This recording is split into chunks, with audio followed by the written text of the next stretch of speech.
What is good, everybody? Welcome back to another episode brought to you by the League FFB. Today, we're going to be talking about my top 36 running backs as we head into week 7 of the fantasy football season. In case you missed it, we already talked about the wide receivers on this channel earlier today, so make sure at the end of this video you go check that out, and also make sure you are subscribed to this channel. That way you don't miss any future episodes. But that being said, let's hop right into today's video and let's start talking about these running backs.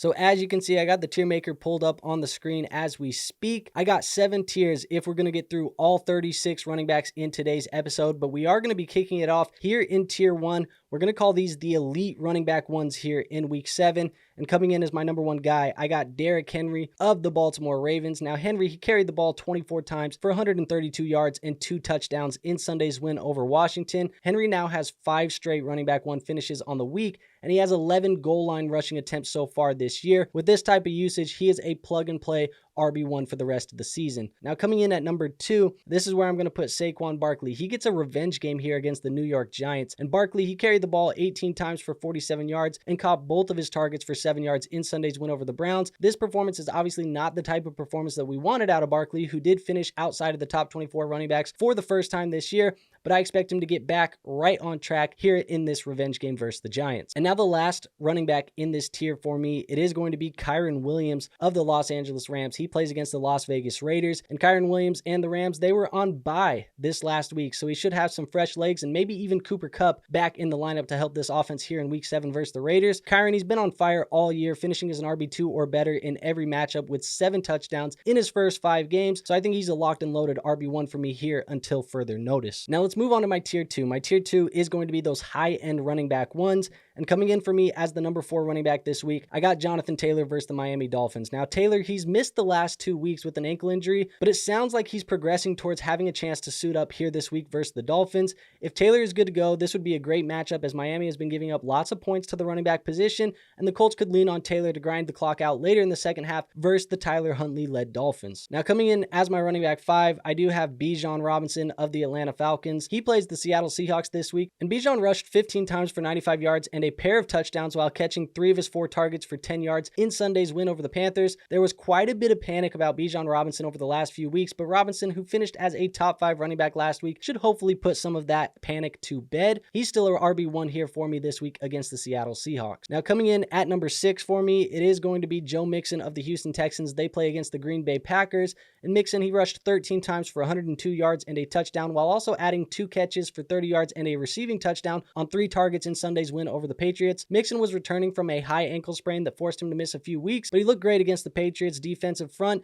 and he should be able to get back to work here again this week versus the Packers. Now, coming in at running back 7, this is where I'm going to put Kenneth Walker III. They play against the Atlanta Falcons, and Walker, he rushed 14 times for 32 yards and a touchdown, but he also secured all 8 of his targets for 37 yards in the Seahawks loss to the 49ers on Thursday night. Now, Walker saw quite a few targets in this matchup, like we said, 8 of them. That should raise his PPR floor, and that's now 2 weeks in a row where we've seen that type of usage from Walker. So Walker feels like a very safe, high upside play for me each and every single week. And now coming in for me at running back 8, I am going to put Breece Hall of the New York Jets. Now, Hall, he rushed 18 times for 113 yards and caught 5 of 6 targets for 56 yards in Monday's loss to the Bills. This was a season high of 169 yards from scrimmage for Hall, and he produced numerous big chunk runs in this one. I'd expect Hall to continue reestablishing himself as the team's bell cow running back under new play caller Todd Downing. Now let's move on to tier 3. Tier 3, we're going to call these low-end running back ones. Coming in for me at running back 9, I got Alvin Kamara of the New Orleans Saints. They play against the Denver Broncos this week, and Kamara, he rushed 13 times for 40 yards and a touchdown, and brought in 5 of his 8 targets for 24 yards in the Saints' blowout loss to the Buccaneers on Sunday. Kamara was without starting quarterback Derrick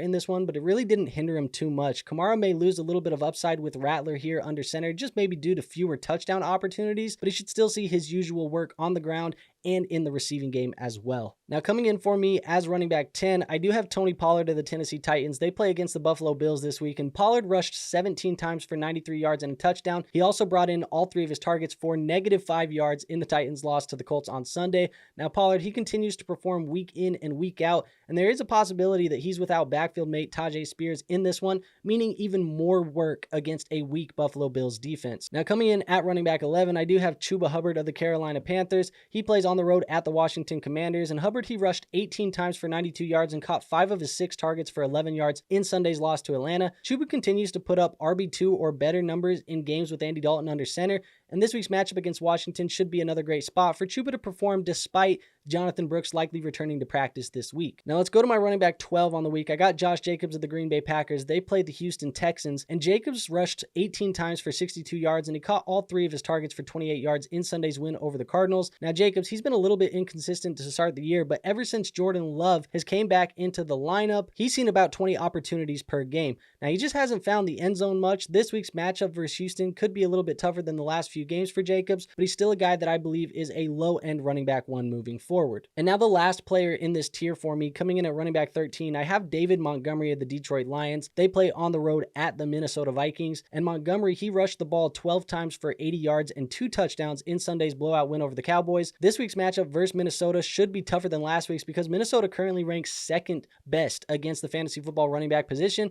That said, this is still one of the best rushing offenses in the league, so there is going to be plenty of opportunities on tap here for David Montgomery. Now let's go to tier 4. Tier 4 is what we're going to call those safe running back 2s. Coming in for me as running back 14 on the week, I have J.K. Dobbins of the Los Angeles Chargers. He plays against the Arizona Cardinals this week, and Dobbins, he carried the ball 25 times for 96 yards and a touchdown in the win over the Broncos on Sunday. He also caught both of his targets for 6 yards. Now Dobbins, he has been a bell cow this year for the Los Angeles Chargers, and he gets an easier matchup this week than he's had over the last few games against the Arizona Cardinals. He should be in store for a very solid day here in week 7. Now moving on to running back 15 this week, I do have Brian Robinson Jr. He gets a matchup against the Carolina Panthers, and Brian Robinson didn't play in last week's matchup versus the Ravens after being held out of practice all week with a knee injury, so he's another player that we're going to be watching as he progresses throughout the week on practice injury reports. But this week's matchup against Carolina would be a great one if Brian Robinson is good to go. Now coming in for me as running back 16, I do have Jahmyr Gibbs of the Detroit Lions. Like I mentioned, they played the Minnesota Vikings, but Gibbs, he rushed the ball 12 times for 63 yards in Sunday's win over the Cowboys. He also added 3 receptions on 5 targets for 28 yards. Gibbs has been a very consistent player this year with a very healthy workload in the receiving game, but he certainly works behind David Montgomery on the goal line, which does cap his overall upside each week. This week's matchup versus Minnesota should be a tough one, but Gibbs does have a safe floor just due to his receiving upside. Now coming in as my running back 17, I do have James Cook of the Buffalo Bills. They play against the Tennessee Titans this week, and James Cook, he was held out of Monday night's matchup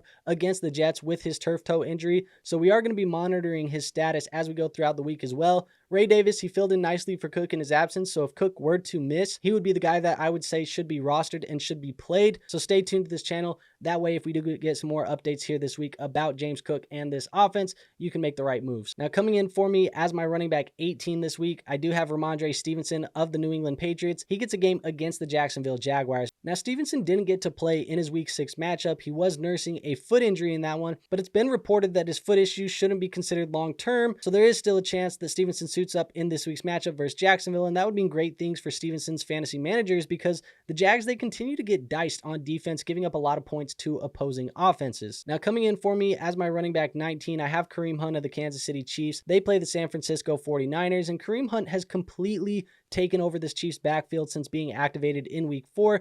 This week's matchup against San Francisco will be a pretty average matchup for Hunt overall, but his dual threat ability and his touchdown upside in this Chiefs offense should make him a fairly safe play at the running back position. And now the last player in this tier for me, coming in as my running back 20, I have Jordan Mason of the San Francisco 49ers. Now Mason, he did exit in the second quarter Thursday after landing on his left shoulder at the end of a carry and clearly favoring it as he went onto the 49ers sideline. While he was deemed questionable to return, he did come back in at halftime and he did take one more carry before departing the game for good. Now that being said, he is a player I am monitoring as the week progresses, so I do expect this ranking to change, but if Mason can't go in this matchup against the Kansas City Chiefs, I do expect Isaac Guerendo to be the next man up. Now moving on to my tier 5. Tier 5, we're going to call that the fringe running back 2s, and coming in at number 21, I do have Tank Bigsby of the Jacksonville Jaguars. Now, Bigsby, he rushed 7 times for 24 yards in the Jaguars' loss to the Bears on Sunday in London. Tank Bigsby, he looks to be on tap for his first start of the season with Travis Etienne currently doubtful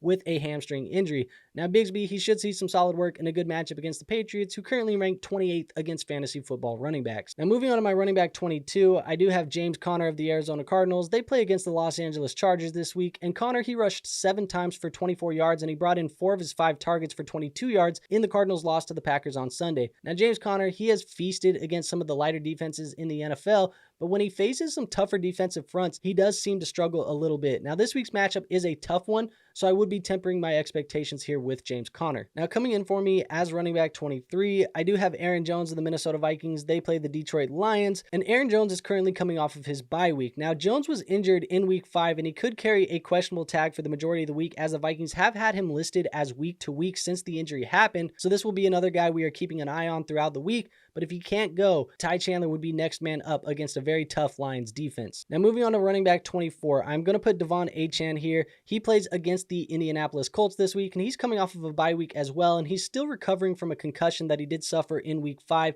against the Patriots. Now, I do assume that Achane will be able to clear the league's concussion protocol before this week's games, but if he can't, Raheem Mostert and Jalen Wright would be in line for more work against a very mediocre Colts rush defense. Now, moving on to my running back 25, this is where I'm going to put Nick Chubb of the Cleveland Browns. They play against the Cincinnati Bengals this week, and Chubb is expected to make his 2024 debut against the Bengals here in week 7, and he will be on tap for a large workload right away, with backfield mate Jerome Ford likely to be missing this game. Now, I wouldn't go into this one expecting Chubb to perform at the level that he was pre-injury, but it does look like the Browns are going to have to lean on him quicker than they expected, and this is a guy that I think will give us fringe RB2 numbers here in his first game of the year. Now let's move on to running back 26. I got Tyrone Tracy Jr. He plays against the Philadelphia Eagles, and Tracy, he rushed 17 times for 50 yards and a touchdown while bringing in all 6 of his targets for 57 receiving yards in Sunday's loss to the Bengals. Now, Tyrone Tracy has 2 top 10 finishes in his first 2 starts, filling in for the injured Devin Singletary. If he hadn't already made the case for more touches going into last week, he certainly has now.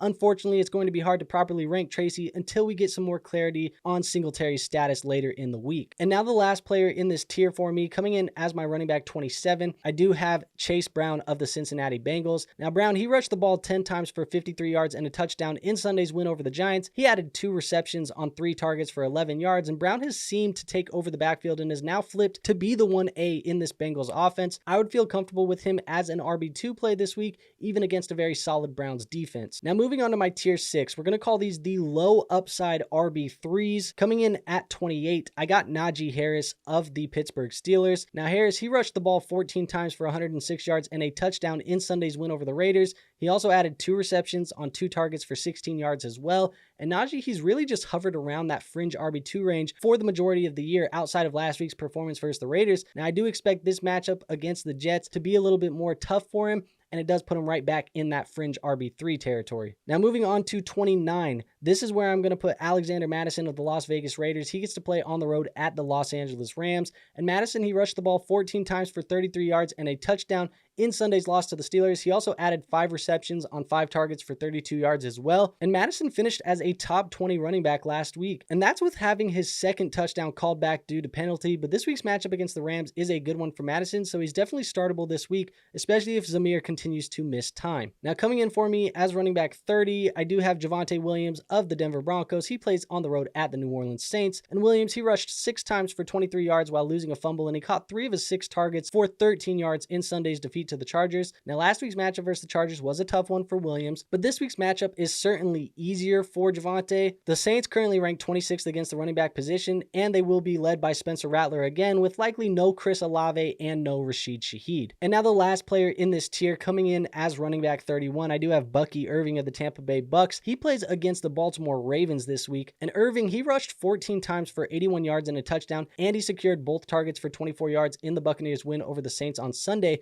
Now, Bucky, he finished as a top 12 running back with Rachaad White absent against the Saints. Now, there's no indication that there is going to be no Rachaad White in this matchup. There's a chance that he's back. I am actually projecting him to be back in the lineup for the Buccaneers. So that said, it is going to be a little bit weird to see Bucky Irving with Rachaad White back in the lineup, and not to mention this is a very tough Ravens defense. And now moving on to my last and final tier. This is tier 7. We're going to call these flex running back plays at best. Coming in at 32, I am going to put Austin Eckler of the Washington Commanders. Now, his matchup is against the Carolina Panthers, and Eckler, he carried the ball 9 times for 21 yards, and he caught 4 of his 5 targets for 47 yards in Sunday's loss to the Ravens. This week's matchup should be much easier for Austin as he does face that weak Carolina Panthers defense, and if Brian Robinson is back in the lineup as we expect him to be, Eckler should go back to his complimentary pass-catching role. Now, coming in at running back 33, I do have Tyler Algier of the Atlanta Falcons, and Algier, he rushed 18 times for 105 yards and a touchdown